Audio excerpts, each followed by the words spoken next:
News 3 WSIL. Here's what's happening right now. The president of Ukraine says he's ready for negotiations with Vladimir Putin. We have the latest as Russian forces bombard a strategic port city. Plus, a Missouri family is suing Amtrak after the fatal shooting of their loved one. They claim the train kept going after pleas from passengers for help. And Illinois state leaders will be touring the Shawneetown Port Project tomorrow. We'll tell you who else will be at that event. We've got you covered. From WSIL, this is News 3 at 5. Good evening, I'm Brooke Slyer, and thank you for joining us. Tonight we're learning new information about a shooting we first reported to you yesterday that happened in Mounds. Illinois State Police now say 2 people were taken to the hospital for non-life-threatening injuries around 3 a.m. Saturday. The victims are a 52-year-old male and a 26-year-old male. Authorities are also revealing another shooting took place the day before on Friday afternoon around 4:45. Mounds police were called to the 100 block McKinley Street. They found a 17-year-old male with non-life-threatening injuries. Both investigations are ongoing, and anyone with information should call police. And the family of a man who was killed on an Amtrak train in Missouri is suing for $100 million over the company's handling of the shooting. In the lawsuit, the family of Richie Terrell Aaron Jr. allege Amtrak should have stopped the train after the shooting, and the company has lax security. The 30-year-old was shot on January 14th as the train arrived at the Lee Summit station where the alleged shooter got off. The lawsuit states the train continued on to Independence despite pleas from passengers to get help. Happy first day of spring, and Mother Nature is definitely on our side today. It's been really gorgeous outside. I've seen a lot of people out enjoying the sunshine and the warm temperatures. I've seen people fishing and jumping on their trampoline and just making the most of today. Taking a live look at Mount Vernon right now, there's really not any clouds out, just lots of gorgeous blue skies. Temperature right now just a little under 70 degrees, and going into today, we do expect temperatures to remain really nice and mild. So really nice first day of spring, and it should remain nice through tomorrow as well, with temperatures reaching above 70. We still have got sunshine even with some of the passing clouds, but unfortunately as spring goes, we are tracking their next chance of rain. That's going to be returning tomorrow night and Tuesday, because that's just how spring goes. I've got all the details on what to expect with this rain coming up in just a couple of minutes. Tomorrow, Illinois state leaders will tour the Shawneetown Port Project. Senator Dale Fowler will show Transportation Secretary Omar Osman around the area. On January, an $11.2 million investment was announced for the port project as a new capital investment. At that time, Fowler said it would bring new jobs, out-of-state investment, and economic development. Representatives from the Port District and the private sector will also be along for that tour. And if you drive Route 13 in Saline County, then listen up. Road construction is set to start tomorrow morning at 7. Work will be between US 45 and Pankey Creek Bridge. Traffic will be reduced to 1 lane in that area. The work should be completed by July 1st. And drivers in the Cairo area may want to plan a detour. The US 60-62 bridge over the Mississippi will be closed next Monday, March 28th, and that starts at 8 a.m. and is scheduled to run until Thursday, the 31st at noon. The bridge will be open to traffic from 5 p.m. to 8 p.m. each night, and another closure is scheduled to happen on April 4th through April 7th.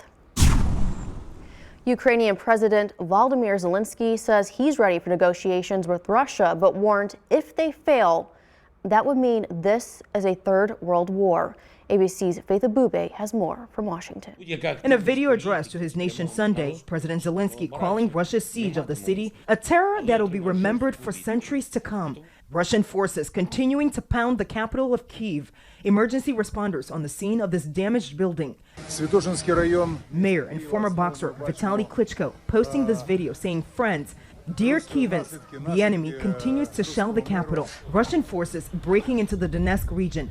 its military leaders touting the destruction of more than 1,400 Ukrainian tanks and armored vehicles. On ABC's This Week, Russian journalist Marina Ovtyanikova, who famously interrupted this live broadcast criticizing Vladimir Putin with this message. The Russian people are really against the war.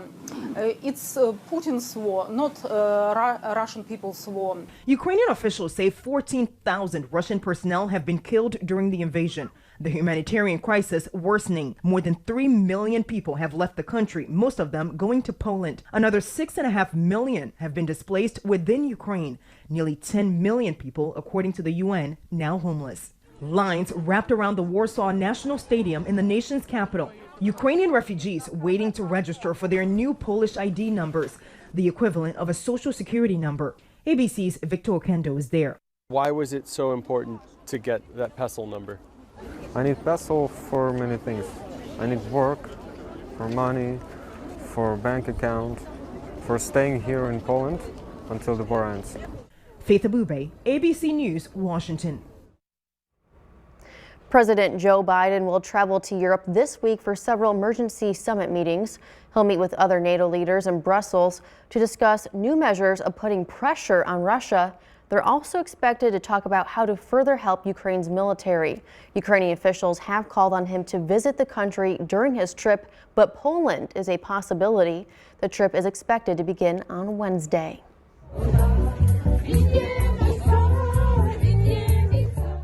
And right there is the sound of Franciscan friars doing their best to cheer up Ukrainians at Lviv's main train station. It's the site where thousands of Ukrainians are saying goodbye to their loved ones in homeland. The friars also brought food and drinks over to families leaving for Poland. And coming up, a small community in southern Illinois comes together to help a student battling a rare liver disease. We'll give you a look at how locals are stepping in to help. Plus, today is a great start to spring, full of sunshine and warm temperatures. Unfortunately, the nice weather can't last forever. Katie is tracking a lot of rain coming our way. She'll let us know when in her 10-day forecast still ahead.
Thanks for staying with us. Well, a local festival is preparing for the return of its event next week after pushing the date back due to COVID-19 concerns. Touch of Nature rescheduled its Maple Syrup Festival for the weekend of March 26th. It's normally held in February.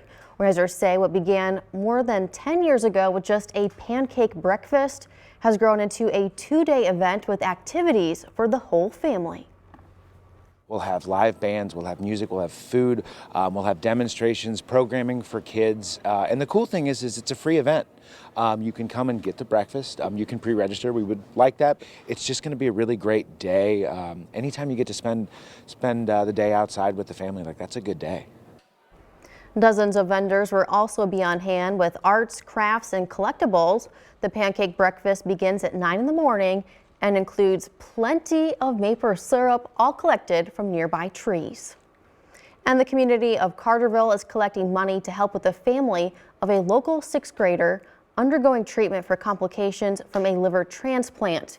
Ethan Chandler was born with a rare liver disease. Now, he received a transplant in 2011 with no major issues up until now. Dozens were at the community center this afternoon for a barbecue fundraiser.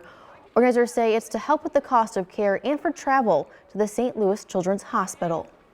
Hopefully someday, pretty soon, he'll be all better and healed, but until then, we just want to help out the family with any kind of financial burden.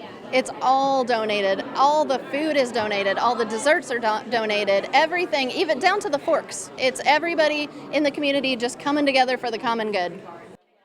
Hundreds of items were donated for a silent auction today, and for those who still want to help out, there's two ways to do so. Donations can be dropped off at the Carterville City Hall or online. GoFundMe, search Ethan's Love Offering.